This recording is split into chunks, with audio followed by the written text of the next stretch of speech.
ನಿಮ್ಮ ಮಗು, ನಿಮ್ಮ ಹುಡುಗ ಒಬ್ಬ ನಿರ್ದೇಶಕನಾಗಿ ನೀವು ನೋಡೋ ಕಲಾವಿದನಾಗಿ ಅವ್ರು ದೊಡ್ಡ ಸೂಪರ್ ಸ್ಟಾರ್ ಆದರೂ ಬೆಳೆದ್ರು. ಒಬ್ಬ ಡೈರೆಕ್ಟರ್ ಕ್ಯಾಪ್ ತೊಟ್ಟಾಗ ಸುದೀಪ್ ಸರ್ ಹೇಗಿತ್ತಣ್ಣ ಆ ವಿಚಾರಗಳು ಹೇಳೋದಾದರೆ? ಅಂದರೆ ಸುದೀಪ್ ಮೇಲಿರೋ ಪ್ರೀತಿ ನನಗೆ ಕಾನ್ಫಿಡೆಂಟು ಅಷ್ಟಿತ್ತು. ಅವರು ನೆಕ್ಸ್ಟ್ ಸಿನಿಮಾದಲ್ಲಿ ಹೀರೋ ಆಗಿ ಬಂದಾಗಂತೂ ಭಾರಿ ಖುಷಿ ನನಗೆ. ರಮೇಶ್ ಅರವಿಂದ್ ಎಲ್ಲ ಇದು ಅವ್ರಿಗೆ ಗೊತ್ತಿಲ್ಲ, ಯಾರಿಗೆ ದೇಸಾಯಿಗೆ ಗೊತ್ತಿಲ್ಲ ಸರ್, ಅವ್ರು ಸಂಜೀವ್ ಮಗ ಅಂತ ಗೊತ್ತಿಲ್ಲ ಅವರಿಗೆ.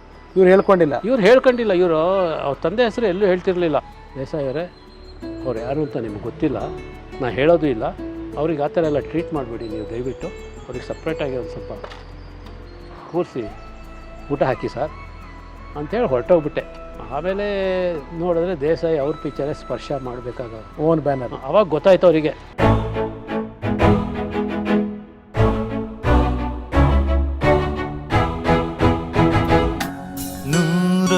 ನೂರೊಂದು ನೆನಪು. ಡಬ್ಬಿಂಗಲ್ಲಿ ಏನೋ ಅಂಬರೀಷ್ ಅಣ್ಣಂಗೆ ಇದು ಮಾಡಿದ್ರಂತಲ್ಲ, ಏನಣ್ಣ ಅದು? ಡಬ್ಬಿಂಗು ಬಂದರು, ಫಸ್ಟ್ ಡೇ ಡಬ್ಬಿಂಗಿಗೆ ಬಂದರು. ಡಿ ಬಾಬು ಸಾರು ನಾವೆಲ್ಲ ಕೂತಿದ್ವಿ. ಅವ್ರು ಹಿಂಗೆ ಸಿಂಕ್ ಡಬ್ ಮಾಡಿದ್ರು. ಅವ್ರದ್ದು ಯಾವ ಥರ ಡಬ್ಬಿಂಗ್ ಸ್ಟೈಲ್ ಅಣ್ಣ ಅಂಬರೀಷ್ ಅಣ್ಣದು?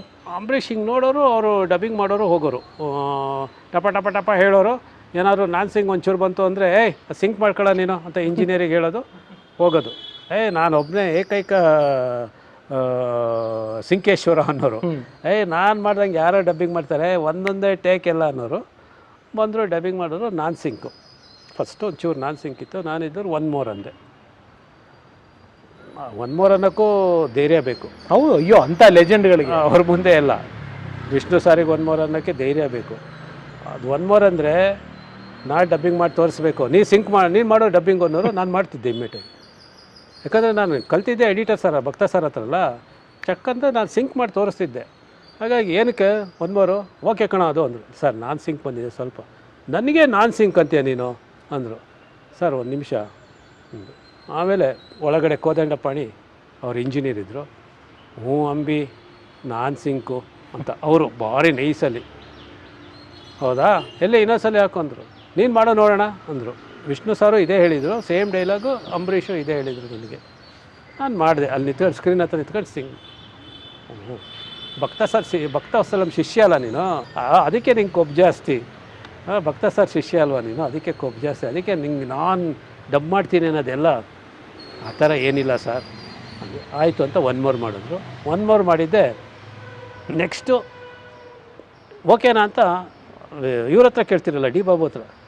ಬಾಬು ನೀನು ಮೇಲೆ ನನಗೆ ಹೇಳ್ಬೇಡಪ್ಪ, ನಾನು ಸಿಂಕ್ ಇದ್ದರೂ ನೀನು ಸುಮ್ಮನೆ ಕೂತಿದ್ದೆ, ಅವ್ನು ಬಂದು ನಾನು ಸಿಂಕ್ ಅಂತ ಬೈಸ್ಕೊಂಡ, ಸಿಂಕ್ ಮಾಡಿ ತೋರಿಸಿದ್ಯಾ. ಇವಾಗ ನಾನು ಅವನನ್ನೇ ಕೇಳೋದು, ಅವನು ಓಕೆ ಅಂದರೆ ಓಕೆ ಅನ್ನೋರು. ಹಾಗಾಗಿ ಆಮೇಲೆ ಅವ್ರಿಗೆ ಖುಷಿ, ಡಿ ಬಾಬು ಖುಷಿ, ನನ್ನ ಶಿಷ್ಯ ಅಂತ. ಅವ್ರದ್ದೊಂದು ಇನ್ಸಿಡೆಂಟು ನೆಕ್ಸ್ಟ್ ಹೇಳ್ತೀನಿ. ಅದು ಡಿ ಬಾಬುದು. ಈ ಥರ ನನಗೆ ಒಬ್ಬೊಬ್ಬರ ಜೊತೆ, ದೊಡ್ಡ ದೊಡ್ಡವ್ರ ಜೊತೆ, ಪ್ರಭಾಕರ್ ಜೊತೆ ಕೆಲಸ ಮಾಡೋಂಗಾಯ್ತು. ಘಟಾನುಘಟಿಗಳು. ಡೈರೆಕ್ಟ್ರುಗಳು ಹಾಗೆ ಇದ್ದರು, ಪ್ರೊಡ್ಯೂಸರ್ಗಳು ಹಾಗೆ ಇದ್ದರು. ನನಗೂ ಹಾಗೆ ಸಿಕ್ತು. ನನಗೆ ಸಿಕ್ಕಿದ ಅವಕಾಶನ ನಾನು ಬಿಡ್ತಾ ಇರಲಿಲ್ಲ, ಕಷ್ಟಪಡ್ತಿದ್ದೆ, ಹಗಲು ರಾತ್ರಿ ಕಷ್ಟಪಟ್ಟು ಕೆಲಸ ಮಾಡ್ತಾಯಿದ್ದೆ. ಇವತ್ತಿನವರೆಗೂ ನಾನು ಕೆಲಸ ಚೆನ್ನಾಗಿ ಬಂದಿಲ್ಲ ಅಂತ ಜಗಳ ಮಾಡಿದ್ದೀನಿ ಹೊರತು, ನೀವು ಯಾಕೆ ನನಗೆ ಪೇಮೆಂಟ್ ಕೊಟ್ಟಿಲ್ಲ ಅಂತ ಇವತ್ತಿಗೂ ಒಬ್ಬ ಪ್ರೊಡ್ಯೂಸರ್ ಹತ್ರ ನಾನು ಜಗಳ ಮಾಡಿಲ್ಲ. ಅವ್ರು ಕೊಡ್ದಿದ್ರು ಸುಮ್ಮನೆ ಏನೋ ಕಷ್ಟದಲ್ಲಿ ಏನೋ ಪ್ರಾಬ್ಲಮ್ ಆಗಿದೆ ಬಿಡಿ, ಇನ್ನೊಂದು ಪಿಕ್ಚರ್ ಕೊಡ್ತಾರೆ ಅಂತ ಹೋಗಿದ್ದೀನಿ. ಆ ಥರ ನನಗೆ ಯಾರೂ ಜಾಸ್ತಿ ಮಾಡಿಲ್ಲ. ಬಟ್ ಕೆಲವ್ರ ಹತ್ರ ನಾನು ಯಾರಕ್ಕೂ ದುಡ್ಡಿಗೋಸ್ಕರ ಯಾರ ಹತ್ರ ನಾನು ಜಗಳ ಮಾಡಿಲ್ಲ, ಕೆಲಸಕ್ಕೋಸ್ಕರ ಜಗಳ ಮಾಡಿದ್ದೀನಿ. ಡಿ ಬಾಬು ಶಿಷ್ಯಂದ್ರೆಲ್ಲ ಚೆನ್ನಾಗಿ ನೋಡ್ಕೊಳ್ಳೋರಣ್ಣ? ಭಾರಿ ಚೆನ್ನಾಗಿ ನೋಡ್ಕೊಂಡು, ಊಟ ಗೀಟ ಕರ್ಕೊಂಡೋಗೋರು ಎಲ್ಲ. ಅವ್ರಿಗೇನಾಗಬೇಕೋ ಅದೇ ಆಗಬೇಕು, ನಮಗೂ ಭೇದ ಭಾವ ಇರಲಿಲ್ಲ ಅವರಲ್ಲಿ. ಅವ್ರಿಗೆ ಹೆಂಗೆ ಅಂದರೆ, ಒಂದು ಸಲ ನಾವು ಯಾವುದೋ ಒಂದು ಇದೇ ದಿಗ್ಗಜರು ಶೂಟಿಂಗ್ ಮಾಡೋತ್ತಿಗೆ ನಮ್ಮ ರಾಕ್ಲೈನ್ ಸರ್ ಜೊತೆ ಒಬ್ಬರು ಪಾಂಡೆ ಅಂತಿದ್ರು, ಅವ್ರು ಬಂದರು. ಅವರೆಲ್ಲ ದೋಸ್ತುಗಳು, ಡಿ ಬಾಬು, ರಾಕ್ಲೈನ್ ಸಾರು, ಪಾಂಡೆ, ಪುಷ್ಪಾಂಜಲಿ ಥಿಯೇಟ್ರ್ ಅಂತಿತ್ತು, ಆ ಓನರು, ಥಿಯೇಟ್ರ್ ಓನರು ಬಂದರು. ಇಲ್ಲಿ ಚೇರ್ ಇತ್ತು, D Babu chair. D Babu chair ಹತ್ರ ಬಂದರು, ಹಿಂಗೆ ನೋಡ್ತಾಯಿದ್ರು. ನಾನಿದ್ದಾನೆ, ಏನು ಸರ್ ಚೇರ್ ನೋಡ್ತಾ ಇದ್ದೀರಾ, ಚೇರ್ ಮೇಲೆ ಕೂತ್ಕೊಬೇಕು ಅಂತ ಆಸೆ ಆಗಿದೆ. ಕೂಕೋಣ ಒಂದ್ಸಲಿ ಕೂರಬೇಕು ಅಂತಾಗಿದೆ. ದಯವಿಟ್ಟು ಕೂರಬೇಡಿ ಸರ್, ಅದು ಕೂತ್ರೆ ಭಾರಿ ಕಷ್ಟ, ಅದ್ರ ಮೇಲೆ ಕೂರಬೇಡಿ. ಯಾವ ಚೇರ್ ಮೇಲೆ ಬೇಕಾದ್ರೆ ಕೂತ್ಕೊಂಡ್ರೆ ನಮ್ಮ ಡೈರೆಕ್ಟ್ರ್ ಚೇರಲ್ಲೆಲ್ಲ ಕೂರಬೇಡಿ, ಏನಾಗುತ್ತೋ ಕೂತ್ರೆ ಕೂರಬೇಡಿ ಸರ್ ದಯವಿಟ್ಟು ಅಂದೆ.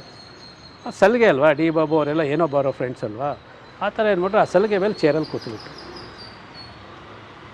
ಮುಗೀತು ಕತೆ ಅಂತ ಸೀದಾ ಬಂದರು. ನೋಡಿದ್ರು, ಇವ್ರು ಕೂತಿದ್ದು ನೋಡಿದ್ರು, ಪ್ಯಾಕಪ್ ಅಂದರು ಅಷ್ಟೇ. ಹೊರಟೋದ್ರು ಕಾರ್ ಹತ್ಕೊಂಡು. ಆಮೇಲೆ ನೋಡಿ ನಿಮ್ಮಿಂದ ಪ್ಯಾಕಪ್ ಆಯಿತು ಅಂದರು. ನನ್ನಿಂದ ಯಾಕೋ ಪ್ಯಾಕಪ್? ಅವ್ರ ಚೇರಲ್ಲಿ ಕೂರಬಾರ್ದು ಸರ್, ಕೂತಿದ್ದಕ್ಕೆ ನನ್ನ ಚೇರಲ್ಲಿ ಅವನೇ ಡೈರೆಕ್ಟ್ರ್ ಅವನು. ಆ ಡೈರೆಕ್ಟ್ರಿಗೆ ಒಂದು ಬೆಲೆ ಇದೆ. ಆ ಡೈರೆಕ್ಟ್ರ್ ಚೇರಲ್ಲಿ ಡೈರೆಕ್ಟ್ರಾಗಿ ಕೂರ್ಬೇಕು, ಯಾರೂ ಕೂರಬಾರ್ದು. ಅದಕ್ಕೆ ಪ್ಯಾಕಪ್ ಮಾಡಿದ್ರು, ಹೋದರು. ಈಗ ಕರೆಯೋಕ್ಕಾಗುತ್ತಾ ನಿಮಗೆ? ನಿಮ್ಮಿಂದ ಪ್ರೊಡ್ಯೂಸರಿಗೆ ಲಾಸ್ ಆಯಿತು.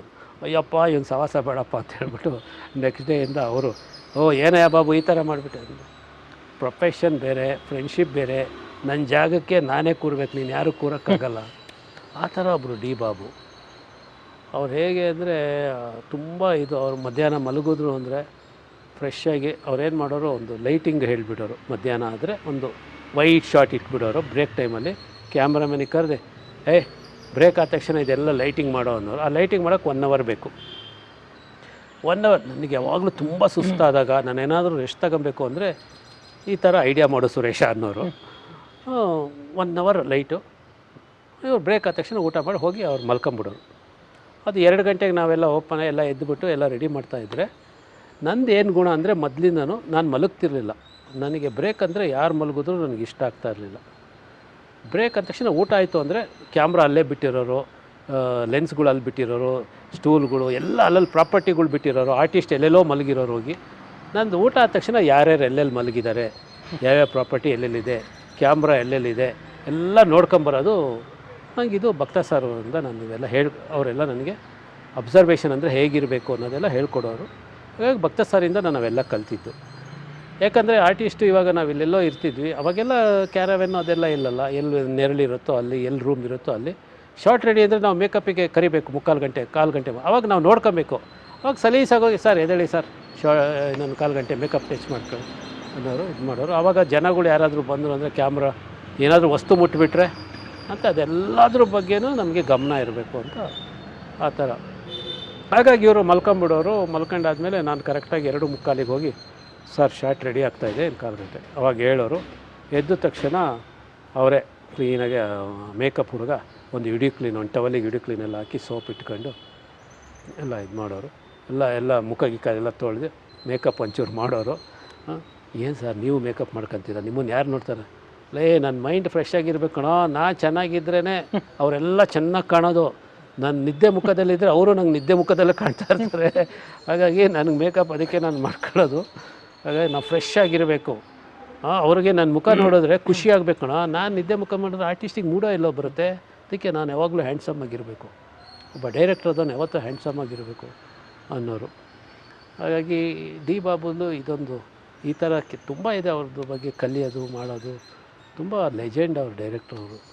ಅಣ್ಣ ಇಷ್ಟು ನೀವು ಡಬ್ಬಿಂಗ್ ಕಲ್ತಿದ್ರಿ, ಇದೆಲ್ಲ ನೀವು ಯಾವತ್ತೂ ಆರ್ಟಿಸ್ಟ್ ಆಗಬೇಕು ಅಂತ ಅನಿಸಿಲ್ವಾ ನಿಮಗೆ? ಇಲ್ಲ, ನನಗೆ ಯಾಕಂದರೆ ಆರ್ಟಿಸ್ಟ್ ಆಗಬೇಕು ಅಂತ ಯಾಕೆ ಅನ್ನಿಸ್ಲಿಲ್ಲ ಅಂದರೆ ನನ್ನ ಹೈಟೇ ನನಗೆ ಯಾವಾಗಲೂ, ನಾನು ಕುಳ್ಳ ಶಾರ್ಟ್ ಫಿಲೋ, ಅದೇನೋ ನನಗೆ ಆರ್ಟಿಸ್ಟ್ ಆಗಬೇಕು ಅಂತ ಮನಸ್ಸು ಬರಲಿಲ್ಲ. ಒಂದು ಹೀರೋ ಅಂದ ತಕ್ಷಣ ಒಂದು ಹೈಟು, ಒಂದು ವೆಯ್ಟು, ಇದು ಪರ್ಸ್ನಾಲಿಟಿ ಇರಬೇಕು. ಒಂದು ಫಾದರ್ ಕ್ಯಾರೆಕ್ಟ್ರಿಗೆ ಈ ಥರ ಕಳೆ ಇರಬೇಕು ಮುಖದಲ್ಲಿ, ಒಂದು ತಮ್ಮನ ಕ್ಯಾರೆಕ್ಟ್ರಿಗೆ ಈ ಥರ ಇರಬೇಕು. ಆಮೇಲೆ ಆದರೆ ಹೀರೋ ಆಗಬೇಕು, ಇಲ್ಲ ಅಂದರೆ ಬೇಡ.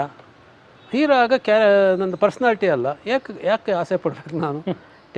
ಟೆಕ್ನಿಷಿಯನ್ ಆಗೇ ಬಿಡೋದು. ಯಾಕಂದರೆ ಎಂತೆಂಥ ಮಹಾನ್ ದೊಡ್ಡ ಡೈರೆಕ್ಟ್ರುಗಳೆಲ್ಲ ಇದ್ದಾರೆ. ಅವ್ರಿಗೆಲ್ಲ ಅವಾಗ ಆ ಕಾಲದಲ್ಲಿ ಆ ಥರ ಇತ್ತು ಬಿಡಿ ರೆಸ್ಪೆಕ್ಟು. ಯಾಕಂದರೆ ಡೈರೆಕ್ಟ್ರು ಹೇಳ್ದಂಗೆ ಎಲ್ಲರೂ ಕೇಳಬೇಕು. ಇವಾಗ ನಾವು ಒಂದು ಕತೆ, ಒಬ್ಬ ಪ್ರೊಡ್ಯೂಸರು ಒಬ್ಬರು ಡೈರೆಕ್ಟ್ರು ಇಬ್ಬರು ತುಂಬ ಇಂಪಾರ್ಟೆಂಟು. ದುಡ್ಡು ಹಾಕೋನಿದ್ರೆ ಡೈರೆಕ್ಟ್ರು, ಆ ಡೈರೆಕ್ಟ್ರು ಚೆನ್ನಾಗಿ ಮಾಡಿದ್ರೆ ಅವನಿಗೆ ದುಡ್ಡು ಹಾಕೋನಿಗೆ ದುಡ್ಡು ಬರುತ್ತೆ. ಇಷ್ಟೇ ಗೊತ್ತಿದ್ದಿದ್ದು ಅವಾಗ ಯಾರೇ ಬಂದ್ರು ಡೈರೆಕ್ಟ್ರು ಹೇಳೋರು, ಈ ಆರ್ಟಿಸ್ಟನ್ನ ಹಾಕೋಣ, ಈ ಆರ್ಟಿಸ್ಟನ್ನ ಹಾಕೋಣ. ಆಯ್ಕೆ ಮಾಡೋದು ಯಾರು? ಡೈರೆಕ್ಟ್ರು. ಅಲ್ಲಿ ಯಾರು ಹೀರೋ? ಡೈರೆಕ್ಟ್ರೇ. ಎಲ್ಲರೂ ಡೈರೆಕ್ಟರ್ ಅಂಡ್ರಲ್ಲೇ ಇರಬೇಕು. ಶಾರ್ಟ್ ಓಕೆ ಆದರೆ ಯಾರ ಹತ್ರ ಬಂದು ಕೇಳೋರು? ಡೈರೆಕ್ಟರ್ ಹತ್ರ ಬಂದು ಕೇಳೋರು. ಸಾಂಗ್ ಟ್ಯೂನ್ ಓಕೆ ಮಾಡಬೇಕು, ಫೈಟು ಸೀಕ್ವೆನ್ಸ್ ಓಕೆ ಮಾಡಬೇಕು, ಲಿರಿಕ್ಸು, ಈ ಮಾಸ್ಟ್ರು ಬೇಕು, ಈ ಡ್ಯಾನ್ಸ್ ಮಾಸ್ಟ್ರು ಬೇಕು, ಈ ಕ್ಯಾಮ್ರಾಮನ್ ಬೇಕು ಅಂತ ಎಲ್ಲ ಆಯ್ಕೆ ಮಾಡೋದು ಯಾರು? ಡೈರೆಕ್ಟ್ರು. ಹಾಗಾದ್ರೆ ಯಾರು ನಂಬರ್ 1 ಅಂದರೆ ಡೈರೆಕ್ಟ್ರು. ಇದು ನನ್ನ ತಲೆಯಲ್ಲಿ ಕೂತ್ಬಿಟ್ಟಿತ್ತದು. ಹಾಗಾಗಿ ನನಗೆ ಅದು ಯಾಕೆ ಆರ್ಟಿಸ್ಟ್ ಆಗಬೇಕು ಅಂತ. ನೀವು ಶಿವಮೊಗ್ಗದಲ್ಲಿ ನೋಡಿದಂಥ ಆ ಪುಟ್ಟ ಹುಡುಗ, ನಿಮ್ಮ ಪ್ರೀತಿಯ ದೀಪು, ನಮ್ಮ ಸುದೀಪ್ ಸರ್, ಅವರು ನಿರ್ದೇಶಕರಾಗೋಗಳಿಗೆ ಆಟೋಗ್ರಾಫ್ ಚಿತ್ರ, ಆ ಸಿನಿಮಾದ ತೆರೆಯ ಹಿಂದೆ ಸಾಕಷ್ಟು ನಮ್ಮ ಸುರೇಶ್ ಅಣ್ಣನ ಶ್ರಮ ಆಯಿತು. ನಿಮ್ಮ ಮಗು, ನಿಮ್ಮ ಹುಡುಗ ಒಬ್ಬ ನಿರ್ದೇಶಕನಾಗಿ ನೀವು ನೋಡೋ ಕಲಾವಿದನಾಗಿ ಅವ್ರು ದೊಡ್ಡ ಸೂಪರ್ ಸ್ಟಾರ್ ಆದರೂ ಬೆಳೆದ್ರು. ಒಬ್ಬ ಡೈರೆಕ್ಟ್ರ್ ಕ್ಯಾಪ್ ತೊಟ್ಟಾಗ ಸುದೀಪ್ ಸರ್ ಹೇಗಿತ್ತಣ್ಣ ಆ ವಿಚಾರಗಳು ಹೇಳೋದಾದರೆ ನಿಮಗೆ ಎಷ್ಟು ಪರ್ಸನಲಿ ಹೆಮ್ಮೆ ಇತ್ತು? ನನಗೆ ತುಂಬ ಖುಷಿ ಬಿಡಿ. ಇವತ್ತು ಅಷ್ಟೇ ಸುದೀಪ್ ನನಗೆ ಏನಕ್ಕೂ ಕಡಿಮೆ ಮಾಡಲಿಲ್ಲ. ತುಂಬ ರೆಸ್ಪೆಕ್ಟ್ ಕೊಟ್ಟು ಇಂಡಸ್ಟ್ರಿಯಲ್ಲಿ ನನಗೆ ಸುರೇಶಣ್ಣ ಅಂತ ತುಂಬ ಪ್ರೀತಿಯಿಂದ ಇದು ಮಾಡೋರು. ಹಾಗಾಗಿ ಸುತ್ತಲೂ ಇರೋರನ್ನು ಸುರೇಶಣ್ಣ ಅನ್ನೋಕ್ಕೆ ಶುರು ಮಾಡಿದ್ರು. ಸುದೀಪ್ ಅವ್ರು ಯಾವಾಗ ಅವರೇ ಹಂಗೆ ಕರೀತಾರೆ ನಾವ್ಯಾಕೆ ಅಂತ, ಈ ಥರ ಒಂದು ನನಗೆ ಚಿಕ್ಕ ವಯಸ್ಸಿಂದನೂ ದೀಪು ಅಂದರೆ ತುಂಬ ಇಷ್ಟ, ಪ್ರೀತಿ. ಬಟ್ ಒಂದು ಆರ್ಟಿಸ್ಟ್ ಆಗ್ತಾರೆ ಅನ್ನೋದು ಗೊತ್ತಿರಲಿಲ್ಲ. ಆಮೇಲೆ ಕಾಲೇಜ್ ಡೇಸ್ ಬಂದಾಗ ನಂಗೆ ಗೊತ್ತು 100% ಗ್ಲ್ಯಾಮರು, ಹೀರೋ ಮೆಟೀರಿಯಲು. ಆವಾಗ ಬಿಗಿನಿಂಗು ನಾನು ಒಂದು ಅವಲೋಕನ ಅಂತ ಒಂದು ಡಾಕ್ಯುಮೆಂಟ್ರಿ ಮಾಡಿದ್ದೆ. ತುಂಬ ಜನ ಕೇಳಿದ್ರು, ಅದು VHS ಎಲ್ಲ ಇದೆ, ಇವಾಗಲೂ ಇದೆ, ದೂರದರ್ಶನವ್ರು ಕೇಳಿದ್ರು, ತುಂಬ ಜನ ಕೇಳಿದ್ರು. ಅವರನ್ನು ಆ್ಯಂಕರಾಗಿ ಮಾಡಿದ್ದದೊಂದು ನನ್ನ ಹತ್ರ ಇದೆ, ನಾನು ಯಾರಿಗೂ ಕೊಡಲಿಲ್ಲ, ಬೇಡ ಅಂತ. ಆವಾಗ ನಾನೊಂದು ಡಾಕ್ಯುಮೆಂಟ್ರಿ ಮಾಡಿದ್ದೆ, ಅವಲೋಕನ. ಅದಕ್ಕೆ ಏನು ಮಾಡಿದರು, ಸೋಮಶೇಖರ್ ಅಂತ ಯಾರು ನಿರ್ದೇಶಕರು, ಅವಾಗ ಈಗಲೂ ಜ್ಞಾಪಕ ಇದೆ. ನನಗೆ DB ಚಂದ್ರೇಗೌಡರು, ನಮ್ಮ ಮಾವ ತುಂಬ ಇನ್ಫ್ಲುಯೆನ್ಸು, ನನ್ನ ಹೆಂಡತಿ ತಂದೆ. DB ಚಂದ್ರೇಗೌಡ್ರ ಹತ್ರ ಒಂದು ಸಲ ಕೂತ್ಕೊಂಡು ಹೇಳಿದೆ, ಡಾಕ್ಯುಮೆಂಟ್ರಿ ಎಲ್ಲ ಇನ್ಫ್ಲುಯೆನ್ಸು ಅಂತೆ, ಅದಂತೆ ಇದಂತೆ. ನಮ್ಮ ಮಾವ ಹೇಳೋರೆ, ಅವನಿಗೆಲ್ಲ ಇದೆ ನೋಡಿರಿ. ಅದೆಲ್ಲ ಯಾರು ಕೇಳ್ತಾರೆ ಸರ್, ಅಲ್ಲಿ ಹೋಗು ಸೀದಾ, ನಾನು ಹೇಳಿರ್ತೀನಿ, ನಿಂಗೆ ಒಂದು ಸ್ಯಾಂಕ್ಷನ್ ಆಗುತ್ತೆ ಹೋಗು ಅಂದಿದ್ರು. ಅಲ್ಲಿ ಹೋದೆ, ನನಗೆ ಒಂದು ಕೊಟ್ಟರು ಡಾಕ್ಯುಮೆಂಟ್ರಿ. ಕೊಟ್ಟಾಗ ಅವ್ರು ಏನು ಹೇಳಿದ್ರು, ನೋಡಿರಿ, ಒಂದು ಕಂಡೀಷನ್ನು, ನೀವು ಚಿತ್ರರಂಗದಲ್ಲಿ ಎಲ್ಲರೂ ನಿಮಗೆ ಪರಿಚಯ ಇದೆ, ಇದಕ್ಕೆ ಆ್ಯಂಕರ್ ಆಗಿ ವಿಷ್ಣುವರ್ಧನ್ ಹತ್ರ ಅಥವಾ ದ್ವಾರಕೀಶ್ ಹತ್ರ ಮಾಡಿಸು. ಸರ್, ವಿಷ್ಣುವರ್ಧನ್ ಆ್ಯಂಕರಾಗಿ ಮಾಡ್ತಾರಾ ಸರ್, ನೀವೇನು?